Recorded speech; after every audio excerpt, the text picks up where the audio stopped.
បាទសូមគោរពសម្ដេចអាយដាមលោកជំទាវលោកស្រីនៃកញ្ញានិងប្រិមិត្តដែលកំពុងតាមដានទស្សនកម្មវិធីកសិករកសិកម្មរបស់ស្ថានីយទូរទស្សន៍ CTN និង CNC បាទសម្រាប់ថ្ងៃនេះកម្មវិធីរបស់យើងសូមលើកយកនៅវិធីនៃការចិញ្ចឹមមាន់បាទនិយាយទៅបច្ចុប្បន្ននេះនៅទីផ្សារក្នុងព្រះរាជាណាចក្រកម្ពុជារបស់យើងជាពិសេសការបរិភោគមាន់នេះគឺមានច្រើនប្រជាជនកម្ពុជារបស់យើងភាគច្រើនចូលចិត្តនិងនិយមទទួលទានមាន់ស្រុកមាន់ស្រែយ៉ាងនេះបាទដូច្នេះហើយទើបការចិញ្ចឹមមាន់ស្រុកមាន់ស្រែនេះគឺជាតម្រូវការមួយដែលទីផ្សារកំពុងតែចង់បាននិងត្រូវការចិញ្ចឹមក៏តែក្នុងនោះវាទាល់តែមានរបៀបចិញ្ចឹមរបស់វាពីព្រោះថាការចិញ្ចឹមនេះគឺចិញ្ចឹមវាទៅជាសេដ្ឋកិច្ចខ្នាតតូចមួយក៏ដូចជាចង់និយាយបានថាជាការចិញ្ចឹមសត្វរបៀបកសិឧស្សាហកម្មខ្នាតមធ្យមមួយផងដែរបាទពីព្រោះថាការចិញ្ចឹមនេះត្រូវមានវិធីចិញ្ចឹមបាទបើតាមអ្វីដែលកម្មវិធីរបស់យើងបានដឹងនិងមើលតាមទីផ្សារនៅក្នុងព្រះរាជាណាចក្រកម្ពុជាបច្ចុប្បន្នបើតាមភោជនីយដ្ឋានឬក៏រមណីយដ្ឋានផ្សេងៗគេតែងតែសួររកមាន់ស្រែដើម្បីអ្វីដើម្បីទទួលទានទៅវាមានរសជាតិហើយក៏វាជាទម្លាប់របស់បងប្អូនប្រជាជនកម្ពុជាដូច្នេះភ្ញៀវទេសចរជាតិគ្រប់កន្លែងទាំងអស់គឺទាមទារនឹងទទួលទាននៅមាន់ស្រែចឹងហើយទៅកម្មវិធីរបស់យើងមើលឃើញថានេះគឺជាទីផ្សារមួយទៀតសម្រាប់ដល់បងប្អូនប្រជាពលរដ្ឋរបស់យើងជាពិសេសគឺប្រជាកសិករដែលចូលចិត្តចិញ្ចឹមសត្វសូមមេត្តាជ្រើសរើសនៅការចិញ្ចឹមសត្វគឺចិញ្ចឹមមាន់ស្រុកមាន់ស្រែយ៉ាងនេះបាទក្នុងនោះអង្គការសេដាដែលជាអង្គការផ្នែកកសិកម្មមួយដ៏ធំនៅក្នុងព្រះរាជាណាចក្រកម្ពុជាក៏បានរៀបចំកម្មវិធីនេះដើម្បីនឹងឲ្យសមាជិករបស់អង្គការសេដានៅតាមបណ្ដាស្រុកខេត្តនានាដើម្បីនឹងចិញ្ចឹមនិងឲ្យមានការយល់ដឹងពីការចិញ្ចឹមនៅមាន់ស្រុកមាន់ស្រែនេះ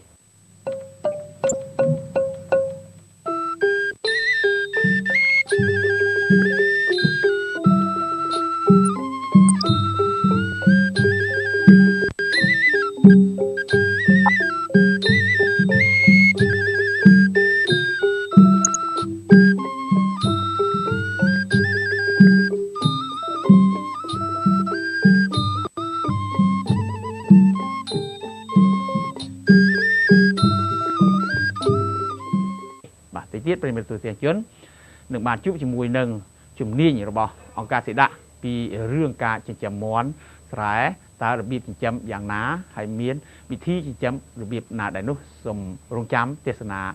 នៅវគ្គបន្តទៀត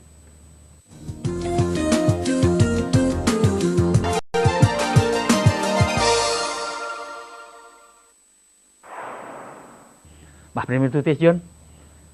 វគ្គនេះប្រិយមិត្តទស្សនិកជននឹងបានជួបជាមួយនឹងជំនាញរបស់អង្គការសេដាដើម្បីនឹងជម្រាបជូនប្រិយមិត្តទស្សនិកជនថាការចិញ្ចឹមនិងចិញ្ចឹមដូចម្ដេចបាទសូមជួបជាមួយនឹងជំនាញរបស់អង្គការសេដា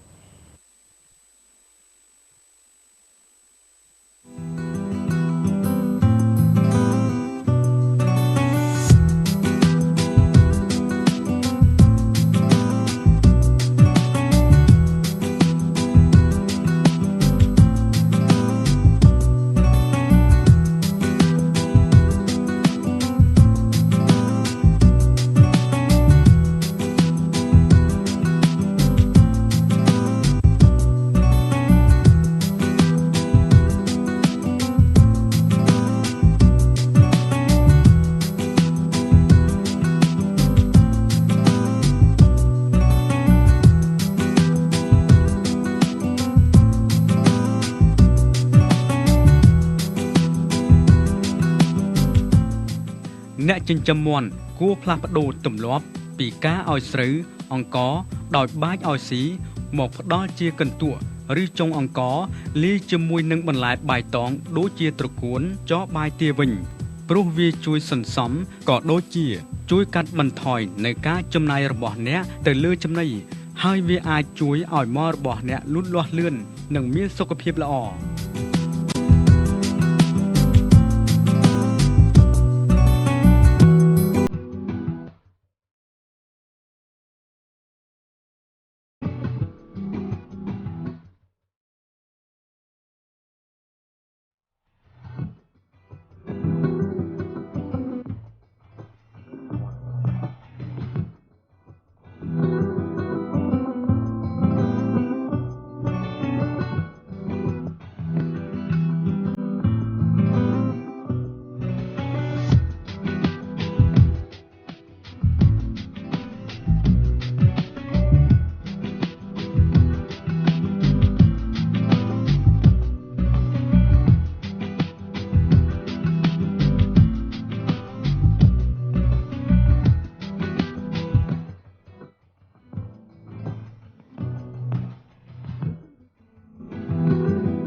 ដើម្បីបង្កើនប្រសិទ្ធភាពនៃការលូតលាស់របស់មាន់យើងអាចធ្វើមេចំណីដើម្បីបំពន់បានតាមលក្ខណៈងាយៗក្នុងការធ្វើដោយមានសារធាតុស្រស់ៗដូចជាសាច់បន្លែមើមរុក្ខជាតិផ្លែឈើយកមកចិញ្ច្រាំបញ្ចូលគ្នាធ្វើយ៉ាងណាឲ្យម៉ត់ល្អ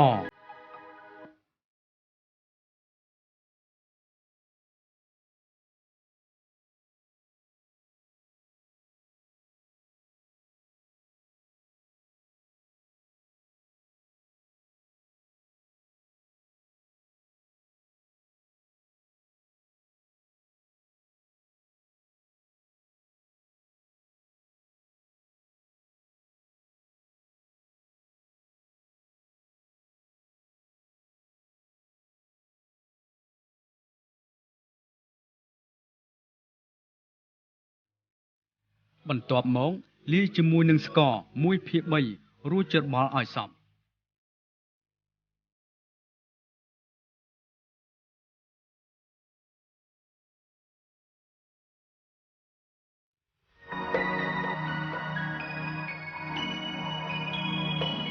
នៅពេលច្របល់សារធាតុផ្សំទាំងអស់ចូលគ្នាឲ្យសព្វហើយ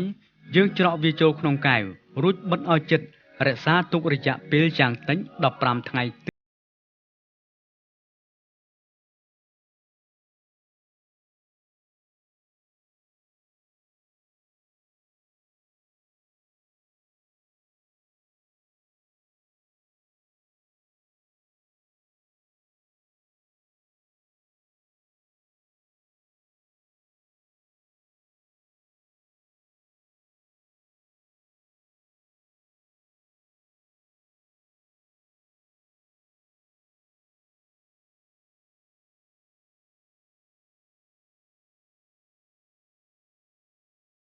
នៅពេលមេចំណីកាច់បានល្អហើយយើងអាចយកវាលាយជាមួយនឹងចំណីឲ្យមាន់ស៊ីក្នុងកម្រិត 1% ឬបើចំណី1គីឡូក្រាមលាយមេចំណី1ស្លាបព្រាកាហ្វេ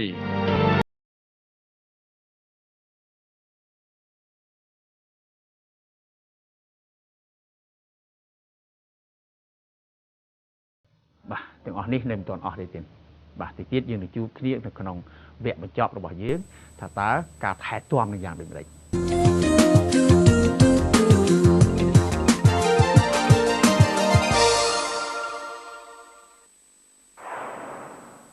បាទការថែទាំមាន់ក៏ដូចជាអ្វីផ្សេងៗផងដែរទៀតដូចជាកសិកម្មការចិញ្ចឹមសត្វការដាំដុះក៏មានការថែទាំដាំចេកក៏ត្រូវការថែទាំដាំស្វាយក៏ត្រូវការថែទាំរីឯការចិញ្ចឹមសត្វក៏ត្រូវការថែទាំបាទគ្រាន់ថាវាខុសគ្នានឹងការដាំដុះនិងការចិញ្ចឹមសត្វការដាំដុះត្រូវឲ្យទឹកឲ្យជីដាក់ជីឲ្យទៅដល់ដំណាំទាំងអស់នោះដោយឡែកការចិញ្ចឹមសត្វក៏ត្រូវឲ្យអាហារបំផុតនឹងថែទាំវាបាទសូម្បីតែមនុស្សយើងក៏ត្រូវការថែទាំឲ្យមានសុខភាពល្អយ៉ាងណាមិញសត្វក៏យ៉ាងដូចនោះដែរ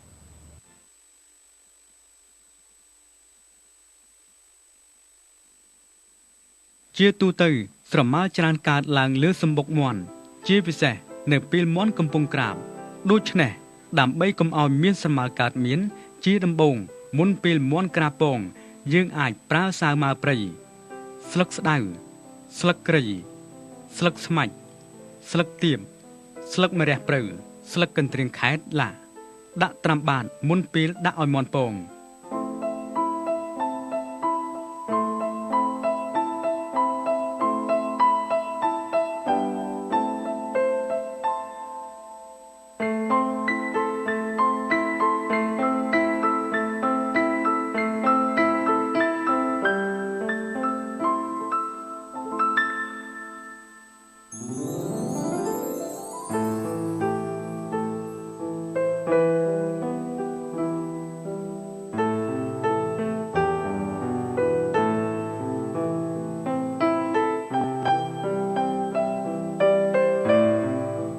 នៅពេលកូនមាន់ញាស់អស់យើងគួរយកចំបើងឬអ្វីដែលទ្រាំធ្វើជាសម្បុកមាន់ដុតចោលដើម្បីសម្លាប់ចៃនិងស្រមោល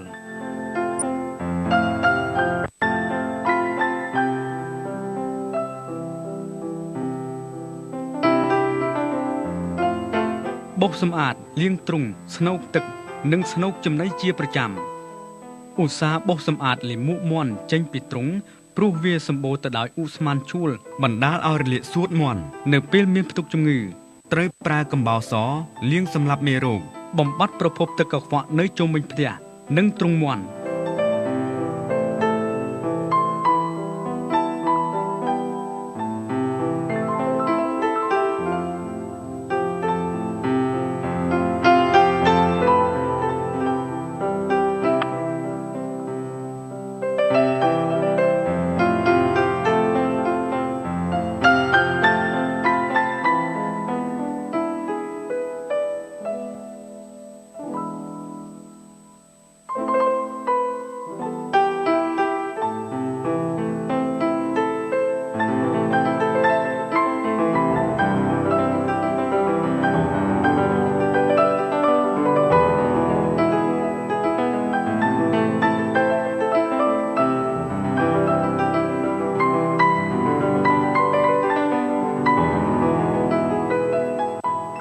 រក្សាមាន់ឲ្យមានសុវត្ថិភាពដោយដាក់ចិញ្ចឹមនៅក្នុងរបងព័ទ្ធជុំវិញដើម្បីការពារកុំឲ្យមានការប៉ះពាល់ជាមួយមាន់ដទៃដែលអាចមានជំងឺផ្ដាសាយបាក់សីដាក់មាន់ចំណូលថ្មីឲ្យនៅក្នុងទ្រុងមួយដាច់ដល់ឡែករយៈពេល14ថ្ងៃចម្ងាយយ៉ាងតិច3ម៉ែត្រពីមាន់ផ្សេងទៀតត្រូវយកមាន់ដែលងាប់ដោយសារជំងឺផ្សេងៗទៅកប់ក្នុងដីឲ្យបានជ្រៅនិងឆ្ងាយពីបរិវេណចិញ្ចឹមបើមានមាន់ឈឺឬសង្ស័យថាកើតជំងឺត្រូវបំបែកវាដាក់ក្នុងទ្រុងផ្សេងឆ្ងាយពីគេដើម្បីកុំឲ្យចម្លងជំងឺទៅមាន់ដទៃទៀតត្រាំស្លឹកគ្រៃសម្បកស្ដៅរំដេកគ្រាប់សង្កែឲ្យមាន់ផឹកជាពិសេសនៅរដូវក្តៅយើងត្រូវទម្លាក់ព្រូនឲ្យមាន់ជារៀងរាល់ខែដោយប្រើស្លឹកកន្ធុំថេតគ្រាប់កន្ធុំថេតនិងផ្លែស្លាខ្ចីជាដើមលាយជាមួយចំណីរយៈពេល3ថ្ងៃម្ដងឬបញ្ច្រកតែម្ដងក្នុងកម្រិត3គ្រាប់សម្រាប់មាន់ទម្ងន់1គីឡូក្រាមចំពោះផ្លែស្លាខ្ចីវិញអាចយកមកបុកលាយជាមួយនឹងចំណីឬទឹកក៏បានក្នុងកម្រិត1/4នៃផ្លែសម្រាប់មាន់មានទម្ងន់1គីឡូក្រាមដូចគ្នាអ្នកក៏អាចប្រើដូងទុំកោសលាយជាមួយនឹងចំណីឬកន្ទក់ដាក់ឲ្យស៊ីរៀងរាល់ខែក៏បានការទម្លាក់ព្រូនអាចជួយឲ្យមាន់ធំធាត់បានលឿននិងមានសុខភាពរឹងមាំមិនងាយកើតជំងឺឆ្លងផ្សេងទៀតផង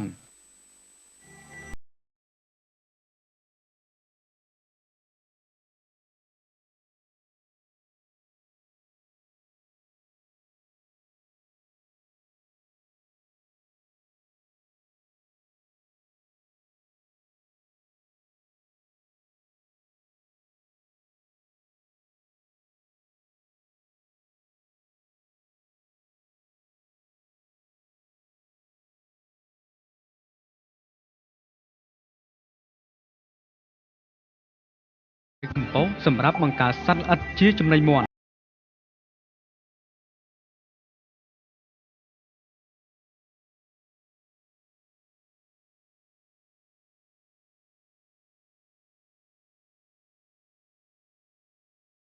ចំណីឲ្យមាន់ទៀងទាត់និងគ្រប់គ្រាន់ដោយមានចម្រុះច្រើនប្រភេទ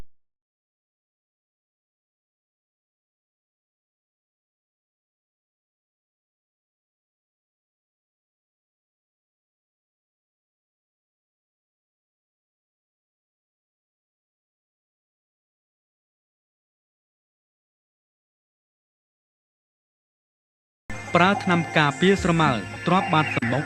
មានដូចជាស្លឹកស្ដៅស្លឹកគ្រៃលាក់ក្រុងកូនមាន់ទើបតែញាស់ជាមួយមេ15ថ្ងៃយ៉ាងតិចទម្លាក់ព្រូនមាន់រៀងរាល់ខែដោយប្រើផ្លែឬស្លឹកកន្ធុំថេតស្លាខ្ចី